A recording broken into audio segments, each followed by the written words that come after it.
बहनों और भाइयों, जय मसीह की।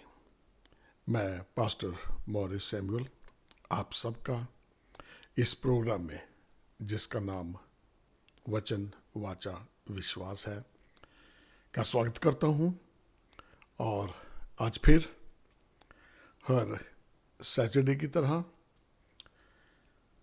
अमेरिकन सेंट्रल टाइम के मुताबिक हर सुबह 9 बजे और इंडियन टाइम के मुताबिक हर सैटरडे को लगभग 7:30 बजे शाम को मैं आपको इस मंच पे या इस चैनल पे मिलता हूँ। और जैसे कि आप जानते हैं कि आपका कोई सवाल हो, कोई प्रश्न हो, या आप हमसे कोई संपर्क करना चाहते हैं, तो मेहरबानी से आप हमें इस नंबर पे कॉल कर सकते हैं। नंबर है 469-209-5858। और अगर आप डायरेक्ट मुझे कॉल करना चाहते हैं तो मेरा नंबर है 214-763-6061। एक दफ़ा फिर, प्रोग्राम का नाम है वचन वाचा विश्वास। Every Saturday American central time के मुताबिक 9 AM सुबह 9 बजे और इंडियन टाइम के मुताबिक सैटरडे शाम को लगभग 7:30 बजे मैं आपको इसी मंच पे मिलता हूँ मैं। और आपका कोई सवाल है, कोई प्रश्न है, या आप कोई आगे नेक्स्ट कोई टॉपिक पसंद करते हैं, मेरी आपसे विनती है कि आप हमें इस नंबर पे कॉल कर सकते हैं। नंबर एक दफ़ा फिर दोहरा रहा हूँ मैं, 469-209-5858। और मेरा डायरेक्ट नंबर है, व्हाट्सएप से आप मुझे कॉल कर सकते हैं 214-763-6061। इससे पहले कि हम आगे बढ़ें, डिटेल में जाए, आइए प्रभु से प्रार्थना करें। प्रभु पिता परमेश्वर, तेरी हजूर में हम सब हैं, जितने भी लोग इस वक्त मुझे देख रहे हैं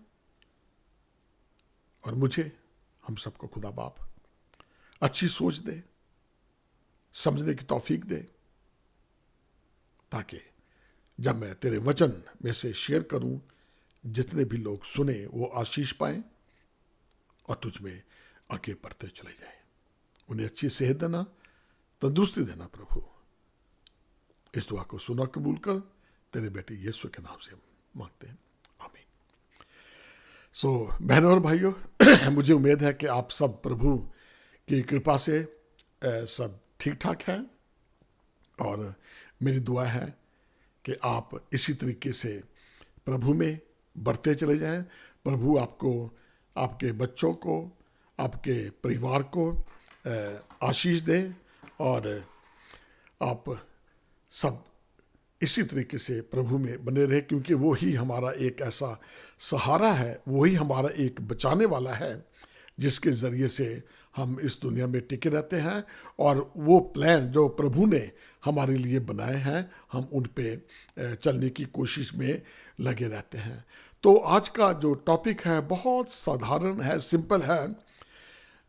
वैसे तो मेरी हर वक्त यही कोशिश होती है कि जो भी मेरे लाइफ के, जो मेरी ज़िंदगी के एक्सपीरियंस हैं, कि किस तरीके से प्रभु ने मुझे चुना, या किस तरीके से प्रभु ने मुझे अपने लिए चुना और आशीष दी, ताकि मैं पढ़ के आप लोगों तक ये सुना सकूं खुदा ने कैसे मेरी ज़िंदगी को बदला, और जो जो मेरी ज़िंदगियों में घटित हो चुका है, मैं आपको वो एक्सपीरियंस बताऊं और वो बताऊं, क्योंकि ये चीज़ें जो मैंने अब तक महसूस की हैं, जो चीज़ें मैंने अब तक सीखी हैं, मैं चाहता हूं कि आपको उसी तरीके से सिखाऊं, उसी तरीके से बताऊं जिसका मुझे एक्सपीरियंस है, जो मैंने अपनी ज़िंदगी में अनुभव की है। तो जो आज का टॉपिक है वो है कर्स, जिसे कि हम अभिशाप भी कहते हैं। और या समझ लीजिए आपके बद्दुआ, उर्दू में शायद बद्दुआ भी कहते हैं, और इंग्लिश में कर्स या कर्स, श्राप या शाप, अभिशाप और बद्दुआ, ये सब एक ही चीज़ के नाम है कि हम लोग इनमें किस तरीके से, और ये है क्या चीज़ है, इसको समझना बहुत बहुत ज़रूरी है कि श्राप है क्या है। क्योंकि ये कुछ चीज़ तो है नहीं है कि जो हमें दिखती है, और ना हम इसे छू सकते हैं, ना हम इसे देख सकते हैं, लेकिन कहीं ना कहीं तो ये श्राप है, ये शाप है, जिससे लोग दुखी होते हैं, जिन्हें ना जानते हुए भी वो उससे परेशान है। तो आज हम जानेंगे कि श्राप है क्या। तो बहनों और भाइयों, श्राप ये है कि सब कुछ होते हुए, हमारे पास सब कुछ है, हम प्रभु में भी बढ़ रहे हैं, अपना जो ऑफरिंग है 10वां हिस्सा वो भी हम प्रभु को दे रहे हैं, और हमारे रिश्ते भी लगभग कहीं कहीं ठीक है, कुछ है, ये हम अपनी नज़र में सोच रहे हैं, ये प्रभु की नज़र से नहीं, क्योंकि हम इंसान हमेशा ये सोचता है कि वो हमेशा सही है। तो कोई चीज़ें जो होती हैं हमें पता नहीं होता है कि हम उसमें उलझे हुए हैं, और जो श्राप है हमें हमारी उन्नति करने से, हमारी तरक्की करने से, हमारे हर काम में वो जो रुकावटें डालता है, इस चीज़ को हम देख नहीं सकते, पर लेकिन हम अपनी ज़िंदगी में इसको ये महसूस कर सकते हैं कि मैं सारे काम कर रहा हूँ, इसके बावजूद परेशानियाँ क्यों आ रही हैं, इसके बाद बीमारियाँ क्यों आ रही हैं, क्या चक्कर है ये। बच्चे बढ़ नहीं रहे, हम नहीं बढ़ रहे, हम जहाँ के वहाँ खड़े हैं, ये क्या काम है, क्यों है ऐसा। तो आज हम इसको थोड़ा डिटेल में मैं इसको आप समझाऊंगा कि जो मैंने अपनी ज़िंदगी में अनुभव किया है, मैं आपको अपने अनुभव हमेशा की तरह आज भी ये शेयर करने जा रहा हूँ कि श्राप। तो आप अगर व्यवस्था विवरण का चैप्टर 28 उसकी 1 से 5 आयत अगर आप देखें तो उसमें लिखा है 1 से 5 तक के जो आशीषें हैं वो कैसे कैसे आपके ऊपर आशीष आएगी, मैं आपको इस पूरी नहीं बताऊंगा मैं, लेकिन आपने ये पढ़ लेना है।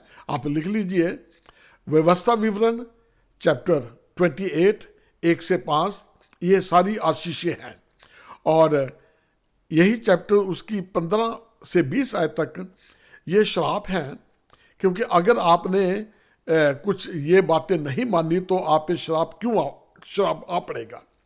तो अब मैं जो आपके सामने पढ़ने जा रहा हूँ वो है निर्गमन, निकाल लीजिए आप, एक्सोडस निर्गमन की किताब, उसका चैप्टर 34 34 और उसकी 7वीं आयत 7 में यूं लिखा है, हजारों पीढ़ियों तक करुणा करने वाला, सब पापियों को क्षमा करने वाला, दोषी को वह किसी प्रकार निर्दोष ना ठहराएगा, वह पितरों के अधर्म का दंड उनके बेटों वरना पोतों और परपोतों को भी देने वाला है। ये पुराने अहदनामे में, पुराने नियम में ये लिखे हुए हैं 28 चैप्टर में कि अगर आप ये काम करेंगे तो उसकी ऐसे ऐसे आशीष होगी, अगर आप ये करेंगे तो वो आपको आशीषें हैं, और जो शाप है वो हमेशा ये है कि अगर आप वो काम नहीं करेंगे तो ये शाप आएगा, ये नहीं करोगे तो वो शाप आएगा। और यहाँ तक लिखा हुआ है कि आप घर आप बनाएंगे लेकिन उसमें रहेगा कोई और, ये भी एक शाप है। मेहनत आप करेंगे, खाएगा कोई और। कितनी बुरी बात है ये कि हमें इस चीज़ की समझ नहीं लगती है। कभी कभी हम लोग घर बना लेते हैं या ये काम करने की कोशिश करते हैं, लेकिन बाद में सोचते हैं यार बनाया बड़ी मेहनत से था पर उसमें रहना नसीब ही नहीं हुआ है। ये एक उस श्राप का हिस्सा है। अब हम देखेंगे कि ये सारे श्राप जो हैं खुदा ने इस्राएली कौम को ये मूसा को दिए थे सारे के ये लिख ले कि ये काम करोगे तो आपको उसका ये फल मिलेगा, अगर आप ये काम नहीं करोगे तो उसका नतीजा क्या होगा। ये सारा बहुत डिटेल में लिखा हुआ है। मेहरबानी से प्लीज़ कृपा करके आप इसको घर जब आपको टाइम मिले इस चैप्टर को ज़रूर पढ़ना, तो फिर आपको पता लगेगा कि यीशु मसीह ने हमारे लिए क्या किया है। इन श्राप से हमें छुटकारा देने के लिए यीशु मसीह ने कौन सा बलिदान दिया और क्यों दिया है और कैसे दिया है।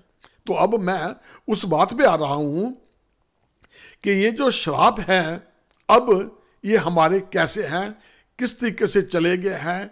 अब मैं नए अहदनामे नए नियम में पढ़ने जा रहा हूं। गलातियों की पत्री उसका चैप्टर 3 और वर्ष 13 और 14 आयत में यूं लिखा है, मसीह ने जो हमारे लिए शापित बना हमें मोल लेकर व्यवस्था के शाप से छुड़ाया, क्योंकि लिखा है जो कोई काठ पर लटकाया जाता है वह शापित है। यह इसलिए हुआ कि अब्राहम की आशीष मसीह यीशु में अन्य जातियों तक पहुंचे और हम विश्वास के द्वारा उस आत्मा को प्राप्त करें जिसकी प्रतिज्ञा हुई है। वाह, कितनी अच्छी बात है। अब हमारे में से कोई भी जो आशीषें प्रभु ने कही हैं, जो हुक्म दिए हुए हैं कि ये तुम करो तो तुम्हें ये आशीष मिलेगी, तो बहनों और भाइयों, मैं सोचता हूँ कि हम सारे ऐसे ये सब काम करने में हम निपुण नहीं हैं। कहीं ना कहीं हम धोखा खा जाते हैं, हम प्रभु के वचन के मुताबिक हम लोग नहीं चलते हैं। और इसीलिए यीशु मसीह ने क्या किया कि वो हमारे लिए श्रापित हुआ। जो भी हमारे गुनाह थे, मेरे और जो पीछे पैदा हुए मर गए उनके, और जो आने वाली पीढ़ियां हैं उन सब के जो श्राप थे यीशु मसीह ने अपने ऊपर ले लिए, और अब हम उन श्रापों से आजाद हैं।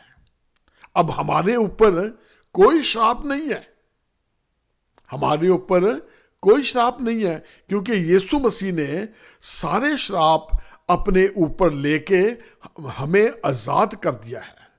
लेकिन इसके बावजूद भी कई श्राप ऐसे हैं जो हम अपने ऊपर अपने आप ले लेते हैं।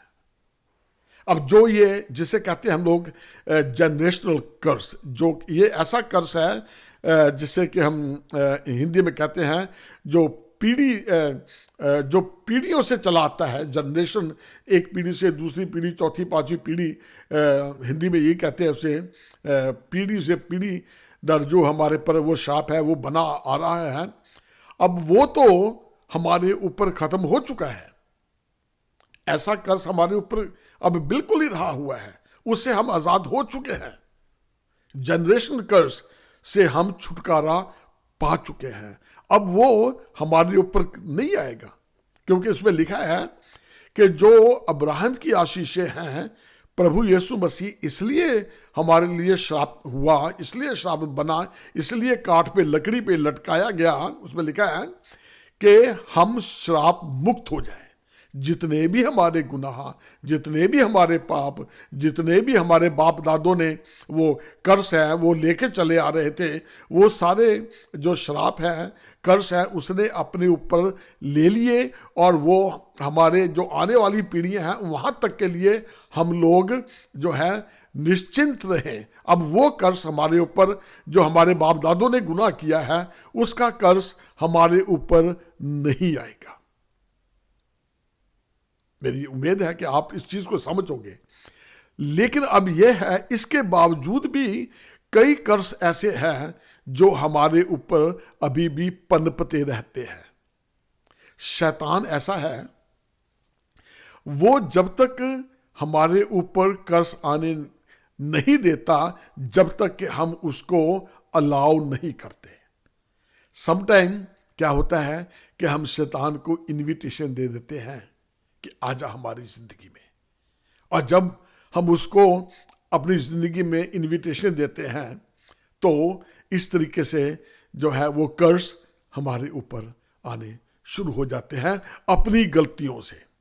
इसमें खुदा की, प्रभु की कोई गलती नहीं है। उसने हमारे सारे श्राप अपने ऊपर ले लिए हैं, अब उनसे हम मुक्त हो गए हैं। लेकिन जो हम अब कर रहे हैं, अपने लिए खुद ब खुद श्राप ले लेते हैं। अब मैं आपको बताता हूं कि ये कहां पे लिखा हुआ है, आप निकाल लीजिए।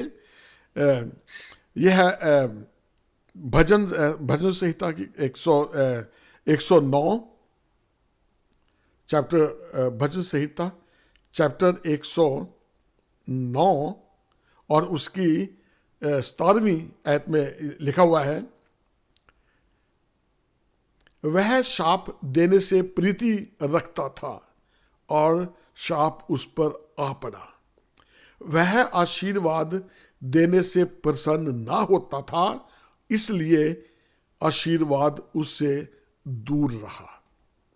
सो ये वजह है कि जब हम किसी को श्राप देते हैं अपने मुंह से, किसी के अगेंस्ट बोलते हैं, अपने मुंह से किसी को बुरी बात कहते हैं, तो वो श्राप जो होता है, जब हम किसी की भलाई नहीं चाहते, हम ये किसी से देख के जलते हैं।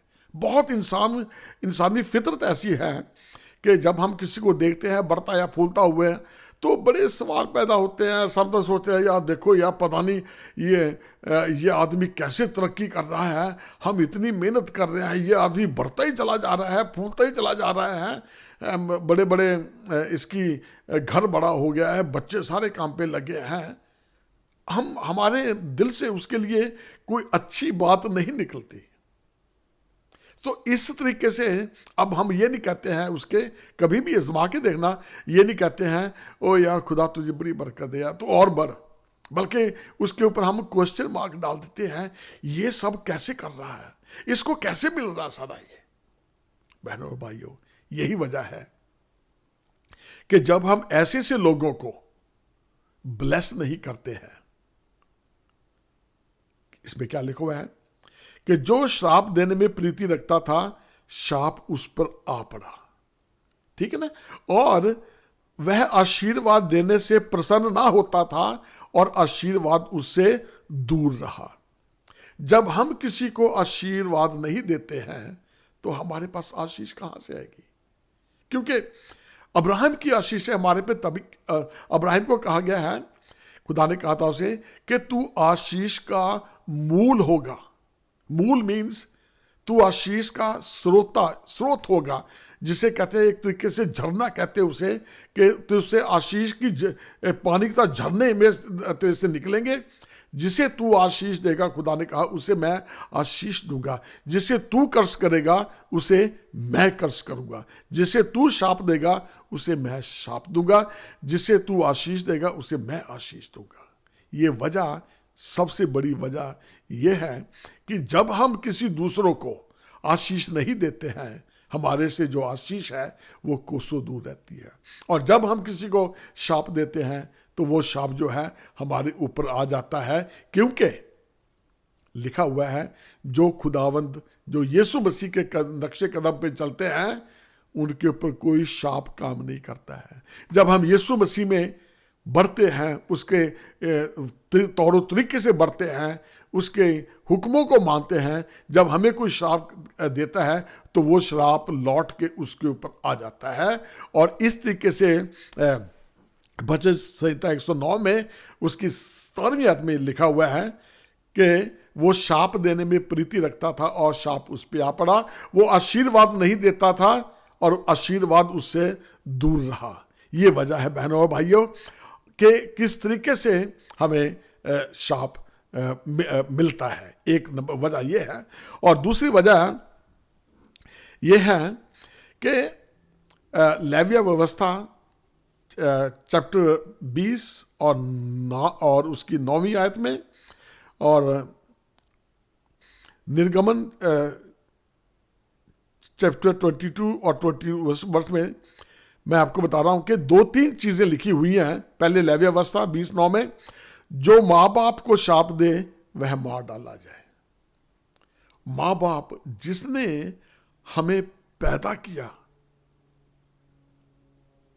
उसको अगर हम दुखी करेंगे ना, क्योंकि जब खुदा ने मूसा को 10 हुक्म दिए थे, तो पहले जो हुक्म है वो तो हम हमारा और खुदा के साथ संबंध, वो खुदा के लिए वो पहले थे। और उसके बाद जो दूसरा हिस्सा था वो ये था कि इंसान का इंसान के साथ संबंध। और उसमें पहला वचन ये था, पहला हुक्म ये था कि अपने माँ बाप की इज्जत कर। जिन्होंने अपने माँ बाप की इज्जत नहीं की, बाइबल में ये लिखा हुआ है कि वो मौत का हकदार है, वो मार डाला जाए। एक दफा नहीं, बहुत दफा लिखा हुआ है बाइबल में कि माँ बाप हमारे लिए कितने जरूरी हैं। जब तक हम अपने माँ बाप, अब मुझे याद है कि जब मैं इंडिया में था, कई गांवों में भी मैंने देखा है और किसी के घरों में भी मैं गया हूं, अक्सर लोग माँ बाप के साथ बहुत बदतमीजी से पेश आते हैं। लोग माँ बाप को, कोई बेचारा बूढ़ा जब हो जाता है, उसे चुप करके चुप चुप हो जा, बैठ जा तू, उसको ऐसे क्या ना दुत्कार देते हैं। माँ बाप को, बुजुर्गों को दुत्कार देते हैं। अब कईयों के माँ बाप जो है अनपढ़, मेरे माँ बाप अनपढ़ थे, मेरी माँ अनपढ़ थी, नानी मेरी अनपढ़ थी, लेकिन जहां तक मेरा ख्याल है मैंने अपने मुंह से उन्हें कभी भी बुरे लफ्ज मैंने उनके लिए इस्तेमाल नहीं किए। अपनी माँ के लिए, अपनी नानी के लिए, अपने बाप के लिए मैंने कभी भी उन्हें डिसरिस्पेक्ट नहीं किया। ये मैं बात कह सकता हूं क्योंकि मुझे पता है कि जब मेरी माँ मेरे साथ चंडीगढ़ में रहती थी, मैंने अपने कानों से वो ये लफ्ज़ सुने हैं। वो कहती थी कि जितनी देर मॉरिस मैं तेरे पास रही हूँ, मैं स्वर्ग में रही हूँ। ये लफ्ज़ मैंने अपने कानों से सुना और शायद मेरी ये माँ की दुआ है कि मैं खुदा ने मुझे इतनी आशीष दी हुई है। तो बहनों और भाइयों, माँ बाप की इज्जत करना इतना ज़रूरी है कि अगर आप आशीषें चाहते हैं, आप अपने बच्चों के लिए आशीषें चाहते हैं, तो अपने माँ बाप की इज्जत करना सीख लो। जितने भी आप मुझे देख रहे हैं, अगर कोई बच्चा देख रहा है, अगर बच्चों ने नहीं देखा है, तो माँ बाप से मेरी ये रिक्वेस्ट है कि ये आप अपने बच्चों को दिखाएं और सुनाएं कि देखो कलाम में क्या है, बाइबल में, वचन में क्या लिखा हुआ है कि माँ बाप की इज्जत करना कितनी जरूरी है। जब तक आप अपने बच्चों के साथ बाइबल नहीं पढ़ेंगे, बच्चों को ये बिल्कुल नहीं पता लगेगा। आपने और हमने अपने बच्चों के सामने अच्छी एग्जाम्पल अगर नहीं रखी हमने, बच्चे हाथ से निकल जाएंगे। ये आशीषें बच्चों को नहीं मिलेंगी, क्योंकि आपने खुद ने अपने माँ बाप की इज्जत नहीं की, आपने अपने माँ बाप की बेइज्जती की हुई है। ये आपको पता हो जाना चाहिए। इसीलिए बहुत से लोग जो हैं वो माँ बाप की आशीषों से महरूम रह जाते हैं, उन्हें नहीं मिलती हैं वो आशीषें जो आदमी सोचता है कि लोग सोचते हैं हमारे माँ बाप ने हमारे लिए कुछ नहीं किया, हमें कुछ बताया नहीं है, हमें कुछ सिखाया नहीं है। सिखाया कैसे? जब वो सिखाते थे, जब वो बातें कहते थे कि बच्चे आ जा, ये कर, बैठी रहा तू, तुझे बड़ा पता है, ये माँ बाप को हम ऐसे दुत्कार के बिठा देते थे। और आज आप इस चीज को जान लें और समझ लें कि किस तरीके से हमने अपने माँ बाप की इज्जत करनी है। और अब जब माँ बाप खुद माँ बाप बन जाते हैं, अब जो हमारे माँ बाप हैं वो तो खुदा के पास चले गए, और जब हम माँ बाप बन जाते हैं तो पता लगता है कि हमारे माँ बाप कैसे थे। अब माँ बाप बन के ही माँ बाप का पता लगता है कि देखो बच्चे, अब हमने क्या करना है। अगर हमने माँ बाप की बात मानी होती तो आज बच्चे भी हमारी बात को ज़रूर मानते। और आज मेरी आपसे ये रिक्वेस्ट है कि अपने बच्चों के साथ इतना अच्छा बोलो, अपने बच्चों को कभी क्योंकि कभी कभी मैंने सुना है, जो माँ बाप है ना, माँ स्पेशली कभी कहती है, बच्चों को कह देती है कि हमारे ये आपको बता रहा हूँ, मैं अभी एग्जांपल दे रहा हूँ मैं, कई माएँ इतनी बच्चों से तंग आ जाती हैं, कह देती हैं तू पैदा होते ही क्यों नहीं मर गया, आज अब जा रहा है तो वापस घर ना आना। ये लफ्ज हम अपने मुंह से अपने बच्चों के लिए निकालते हैं, और होता क्या है, ये सारी जो है श्राप बच्चों पे आ जाते हैं। तू सारी जिंदगी कुछ कर ही नहीं सकता है, तूने ऐसे धक्के खाने हैं। हम अपने बच्चों के लिए क्या बुरे शब्द इस्तेमाल करते हैं, तू सारी उम्र धक्के ही खाएगा, ये तो किसी काम का ही नहीं है। हमेशा अपने बच्चों के लिए अच्छे लफ्ज निकालने सीखें, अच्छे वचन अपने मुंह से निकालें, क्योंकि माँ और बाप के मुंह से निकले हुए लफ्ज जो है बहुत अच्छे होने चाहिए। कभी कभी ऐसा देखने में आया कि माँ ने कहा था, ओ वो तो मैंने गुस्से में कह दिया था कि जा अपना मुंह ना दिखाना मुझे, और वो दोबारा आता नहीं। कभी कभी उसकी लाश आती है। ये कभी कभी ऐसे मुंह के निकले वचन, मुंह के निकले ख्याल इतने भयानक हो जाते हैं कि माँ बाप को, ये अब लोग कह तो देते हैं माँ बाप की तो जो माँ बाप की बद्दुआ नहीं लगती है। नहीं भाई, बहनों भाइयों, ऐसा कभी ना सोचना।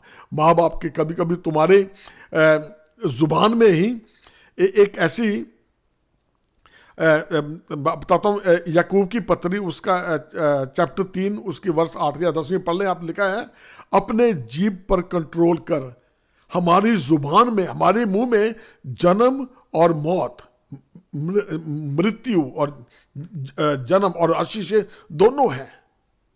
जैसा हम अपने मुंह से बात निकलेंगे वो बात कभी ना कभी लेटर और सूनर वो पूरी होती है।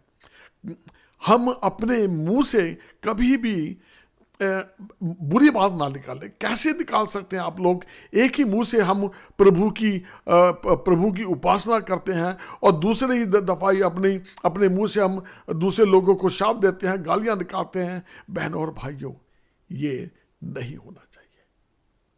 जिस मुंह से आप अच्छी बातें निकालोगे, आप देखेंगे कि वो आशीषें आपके ऊपर कैसे आके पनपती है। वो आशीषें आपके लिए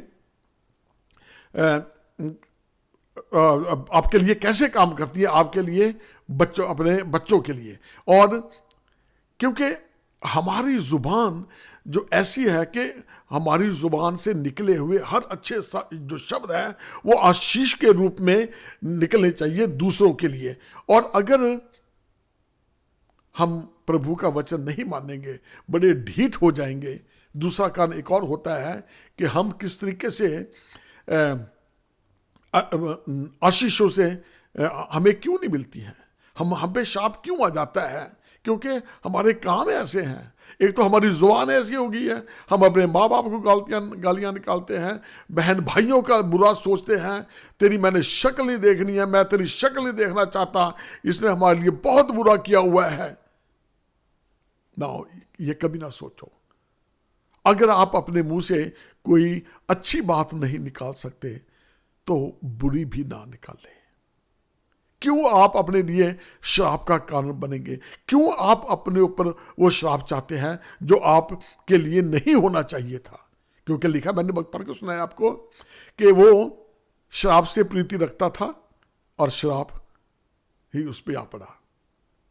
क्योंकि ये लिखा है और जो बाइबल में लिखा है वो सही है। हमेशा अच्छे काम करो, अच्छे लोगों के साथ रहो, खुदा का हुक्म मानो, तो क्या है, हम बुरे लोगों से बचे रहेंगे। क्योंकि लिखा हुआ है इसमें रोमियो चैप्टर 1 उसकी 28वीं आयत में, जब उन्होंने परमेश्वर को पहचानना ना चाहा तो परमेश्वर ने भी उन्हें उनके निकम्मे मन पर छोड़ दिया कि वह अनुचित काम करें। नीति वचन 18:21 में लिखा है, जीव के वंश में मृत्यु और जीवन दोनों होते हैं। जब हम अपना काम नहीं करते, जब हम प्रभु का हुक्म नहीं मानते, हम ढीठ हो जाते हैं, तो क्या करता है, खुदा हमें छोड़ देता है कि जाओ जो मर्जी करो। जैसे हम अपने बच्चों के पास सोच लीजिए, जब बच्चा हुक्म मानता ही नहीं, मानता नहीं, क्या करता इंसान आदमी कि चलो फिर जा जो मर्जी कर होना। ऐसे बहुत मुश्किल है, जिंदगी गुजरनी बड़ी मुश्किल हो जाएगी ऐसे। खुदा के नजदीक रहें कि खुदा आपको ना छोड़ दे। अगर खुदा ने छोड़ दिया, कोई बचाने वाला नहीं है। खुदा के साथ मेल रखना इतना जरूरी है, वो ही आशीष का स्रोत है। वो ही जानता है कि आशीष कैसे देनी है। अपनी समस्याओं से निकलने की कोशिश करो। अगर हम नहीं निकलेंगे, क्योंकि कई दफा क्या होता है, इंसान सोचता है मेरी समस्या बहुत बड़ी है, अब पता नहीं क्या होएगा क्या नहीं होएगा। इसलिए क्या इसको क्या कहते हैं पता, कि हम जो हमारी प्रॉब्लम है, हमारी परेशानियां, अपनी परेशानियों को हम इतना बड़ा कर लेते हैं कि खुदा को हम छोटा कर देते हैं। परेशानियां बड़ी हो गई हैं और खुदा हमारा छोटा हो गया, यानी कि खुदा कुछ नहीं कर सकता। बहनों भाइयों, हमेशा अपने कंट्रोल में रहो, दुआ करते रहो, ताकि आपको पता लग जाए कि खुदा के साथ हमने मेल मिलाप से रहना है। कभी ये ना हो कि खुदा हमें हमारी अपनी लालसाओं पे छोड़ दे। अगर खुदा ने छोड़ दिया, कोई बचाने वाला नहीं है। खुदा ही एक सहारा है, यीशु मसीह ही एक सहारा है, पवित्र आत्मा ही एक ऐसा सहारा है जो हमें इन श्रापों से बचा के रखता है। कभी भी मौका ना दो, शैतान को मौका ना दो कि वो आपकी जिंदगी में आए और वो आपके लिए श्राप का कारण बने, क्योंकि हम खुद शैतान को अलाउ करते हैं कि आजा हमारे लिए श्राप बन। वो शराब भी कहता है, फिर शैतान हमारी जिंदगी में काम करना शुरू कर देता है। इसलिए अपने मुंह को, अपनी जुबान को, जैसे कहते हैं कि लगाम दे के रखना, बहुत सोच समझ के बोलना। अगर हम सोच समझ के बोलेंगे तो दूसरों के लिए आशीष बनेंगे और वही आशीष हमारे ऊपर भी आएगी। ठीक है ना। अब देखते हैं कि अनाथ और विधवा, ये इतनी इसका है, मैं आपको पढ़ के सुनाता हूं। ये व्यवस्था विवरण चैप्टर 27 उसकी 19वीं आयत में लिखा हुआ है, शापित हो वो जो परदेसी, अनाथ और विधवा का न्याय बिगाड़े। और याकूब की पत्री 1:27 में लिखा है, अनाथों और विधवाओं के क्लेशों में उनकी सुधि लें और अपने आप को संसार से निष्कलंक रखें। विधवाओं और अनाथ और परदेसी, जब आपका परदेसी तो आजकल बहुत कम मिलते हैं। पहले परदेसी बहुत आते थे गाँवों में, तो लोग उन्हें बड़ा बिस्तर देते थे। ये आजकल तो कोई ऐसा माहौल ही नहीं रह गया है कि परदेसी हो। परदेसी आता भी कोई नहीं है, क्योंकि पहले होता था गाँवों में, मैंने देखा कि आ गया जी परदेसी है जी, कोई चलो आओ जी, देव से रोटी पानी दो, धर्मशाला में रखो, तो लोग परदेशियों की सेवा करते थे, तो खुदा आशीष भी उन्हें देता था। लेकिन आजकल क्या है कि अनाथों और विधवाओं का ये तीसरा कारण है कि पहला तो मैंने क्या बताया था कि अपने मुंह की रखवाली कर, अपने माँ बाप की इज्जत कर, किसी को श्राप नहीं देना है। और तीसरा है अनाथों और विधवाओं, खुदा बाप इनकी टेक केयर करता है। अगर हम खुदा के अगेंस्ट हो जाएंगे ना, तो खुदा ने अनाथों को और विधवाओं को बहुत बड़ा ऊंचा दर्जा दिया हुआ है। खुदा ने बहुत कुछ लिखा हुआ है कि इनकी चलाहट मेरे तक पहुंची है। जो इंसान विधवा को और अनाथों को उनका न्याय बिगाड़ता है, उनके लिए हेरा फेरी करता है, बेईमानी करता है, उनका नुकसान करता है, खुदा किसी रीति से छोड़ने वाला नहीं है। उसका हमें हिसाब देना पड़ेगा। जैसे मैंने बताया नहीं है कि वो किसी तरीके से आप उसका हिसाब होगा। यानी कि ये ना सोचे कि जिसने बुरे काम किए हैं वो बच जाएगा, क्योंकि लिखा हुआ कलाम में किसी प्रकार निर्दोष ना, बुरे काम का दोषियों को वह किसी प्रकार निर्दोष ना ठहराएगा। वह पितरों के धर्म का दंड उसके बेटे वना पोतों को दिया करता है। अब अनाथों हमारे सामने है, विधवा हमारे सामने है। खुदा ने अगर हमारे पाप माफ़ किए हैं, हमारा श्राप जो है उसको मिटाया है, वो जनरेशनल कर्स है जो पीढ़ी से पीढ़ी तक चला था ना हमारे पर, उससे हम छूटे हुए हैं। लेकिन जब हम खुद अनाथों का और विधवाओं का इंसाफ बिगाड़ते हैं, हम इनके साथ बेईमानी करते हैं, इनको दुख पहुंचाते हैं, श्राप अपने आप आ पड़ता है। क्योंकि दुखियों की जो चिल्लाहट है, विधवाओं की जो चिल्लाहट है, वो खुदा तक पहुंचती है। और फिर खुदा न्यायी है। खुदा शक्ल देख के न्याय नहीं करता है, वो हमें न्याय करता है हमारे कामों को देख के। वो न्याय करता है हमारे चाल चलन को देख के, कि हम विधवाओं को और अनाथों को कैसे डील करते हैं, हम विधवाओं को और अनाथों को किस तरीके से देखते हैं, ये खुदा सब देखता है। तो अनाथों को और विधवाओं को उनकी मदद करें। कोई अनाथ मिल गया है ना, आप एक दफा किसी अनाथ की सेवा करके देखो। कोई बूढ़ी औरत है, कोई विधवा है, आप उसकी हेल्प करके देखो, आपका मन अपने आप खुशी से भर जाएगा। आप देखेंगे कि आपको कितना अच्छा लगा है कि मैंने किसी अनाथ का और मैंने किसी विधवा की आज सेवा की है। ये आपका मन अंदर से आपको गवाही देगा और आप आशीष पाएंगे। इससे पहले कि आप आशीष पाएं, जैसे ही आप उसकी मदद करेंगे, आपको पता लग जाएगा, यार मैंने आज अच्छा काम किया है। आप जान जाएंगे, आपके अंदर से जो एक विवेक है, एक आपके अंदरली आत्मा है, वो खुश होगी। और जब वो खुश होगी, आपको वो खुशी महसूस होगी कि हाँ, कि भी मुझे आज मैंने ये अच्छा काम किया है। आपको पता लग जाएगा। फिर पाक रूह की आप अगुवाई में हमेशा रहे, उसकी बात माने, वो आपको गाइड करती है। समझने की कोशिश करो, और जब भी शैतान मौका दे आपको कहने का, वो ये विधवा है, इसको ये कर लो, लूट लो इसको, या अनाथ के साथ बेईमानी कर लो, ये आते हैं ख्याल। लेकिन अब ये याद रखो कि आपको आशीष कहाँ से मिलनी है। जैसे आप उसकी मदद करना शुरू करोगे, तो खुदा आपको आशीषें देना शुरू कर देगा। तो आज का है, माँ बाप के साथ, बहन भाइयों के साथ कैसा सलूक करना है। उन्हें आशीष देनी है, उनके साथ अच्छा सलूक करो, ताकि आप दूसरों के लिए आशीष का बायस बनो। आप दूसरों को आशीषें देंगी, वो सारी आशीषें आप पे आ जाएंगी।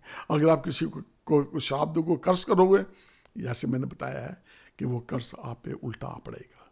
इन कर्ज से बचे रहिए। और तीसरी बात मैंने बताई है, अनाथों पे और विधवाओं पे रहम करो, उनकी मदद करो जहां तक हो सकती है।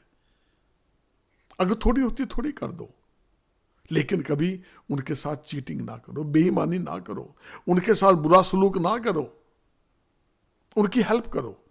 अगर हेल्प नहीं करना चाहते तो उनके साथ बेइंसाफी भी ना करो, उनके साथ उनका नुकसान भी ना करो। और जैसे आप उनके साथ इंसाफ करना शुरू करोगे, उनकी मदद शुरू करोगे, आप देखेंगे कि आपकी आशीष वहां से कैसे शुरू हो जाती है। हमेशा ये बात याद रखें आप। अब देखते हैं हम लोग, अब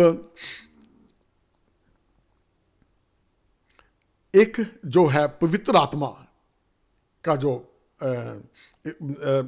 जब हम उसको पवित्र आत्मा के बारे में कुछ बोलते हैं तो बहुत बड़ा गुनाह है ये। मत्ती चैप्टर 12 उसकी 31 में लिखा है, इसलिए मैं तुमसे कहता हूं कि मनुष्यों के सब प्रकार के पाप क्षमा होंगे, पर पवित्र आत्मा की निंदा क्षमा ना की जाएगी। पवित्र आत्मा अब जानते हैं कि प्रभु का दास, बिशप, कोई चर्च का एल्डर, कभी भी इनकी बेइज्जती ना करो, इनके साथ इनको डिसरिस्पेक्ट ना करो। बहुत बड़ा, क्योंकि पवित्र आत्मा के द्वारा, प्रभु के द्वारा वो अनॉइंट किए होते हैं। और अनॉइंट जब होते हैं तो वो है क्या है, अनॉइंटिंग क्या है, एक तरह से पवित्र आत्मा। जब हम पवित्र आत्मा के द्वारा किसी को अनॉइंट करते हैं, वो पवित्र आत्मा उसमें आ जाता है, वो प्रभु का दास है, प्रभु ने उसको चुना हुआ है। ये प्रभु के अपने लफ्ज है जो उसने कहे हुए हैं कि सारे पाप जो है वो क्षमा हो जाएंगे, लेकिन पवित्र आत्मा के अगेंस्ट में कहा हुआ माफ नहीं होगा। प्रभु का दास चाहे कोई भी हो, चाहे छोटा हो चाहे बड़ा हो, अगर वो खुदा का कलाम बता रहा है, कभी उसका मजाक ना करो, कभी उसको ये ना कहो ले अब हम जानते हैं इसके हैं, आज ये पादरी बन गया है, लेकिन बहनों भाइयों, क्या पता खुदा ने उसको आज ही इस्तेमाल करना है, क्या पता खुदा ने उसे ये आज ही दिया है। और जब खुदा किसी को चुनता है ना, आप उसके बारे में कभी भी गलत लफ्ज ना निकालें। प्रभु जब किसी को अनॉइंट करता है, किसी के अपने लिए अलग करता है, तो उसकी वजह है कि प्रभु ने उसको चुना है। जिसको प्रभु ने चुना है, आप उसके ऊपर उंगली ना उठाएं, बहुत जरूरी है ये। चौथा था ये कि आखिरी या चौथा ये, कभी किसी पादरी पे, किसी बिशप पे अगर आपको अच्छा नहीं लगता है, कोई दिक्कत नहीं है, आप उसके लिए दुआ करो, ऐसे इंसान के लिए दुआ करो। और वो क्या है? दुआ, आशीष। जब आप उसको उसके लिए मांगेंगे, प्रभु आपको आशीष देगा। आजकल बहुत चर्चेस में ये बात है, कई लोग पादरियों को अच्छा नहीं समझते हैं, वो कर लिया, ये कर लिया, ठीक है, कोई बात नहीं है। अगर आपको अच्छा नहीं लगता तो बड़ी इज्जत के साथ, बड़े चुपचाप होके, बजाय इसके कि लड़ाई झगड़े करें या उसको बुरा कहें, अपने मुंह पे कंट्रोल रखो, बुरे लफ्ज ना इस्तेमाल करो। नहीं आपको अच्छा लगता तो चुप करके हट निकल जाओ।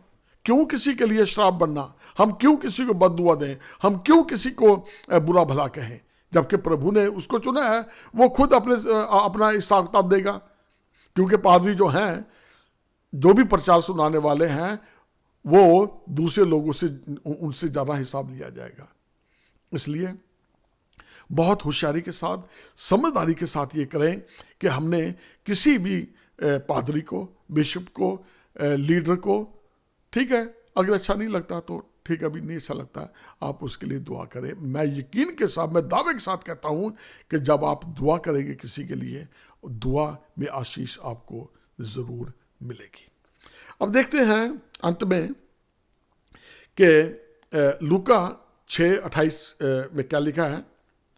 जो तुम्हें शाप दें उसको आशीष दो, जो तुम्हारा अपमान करे उनके लिए प्रार्थना करो।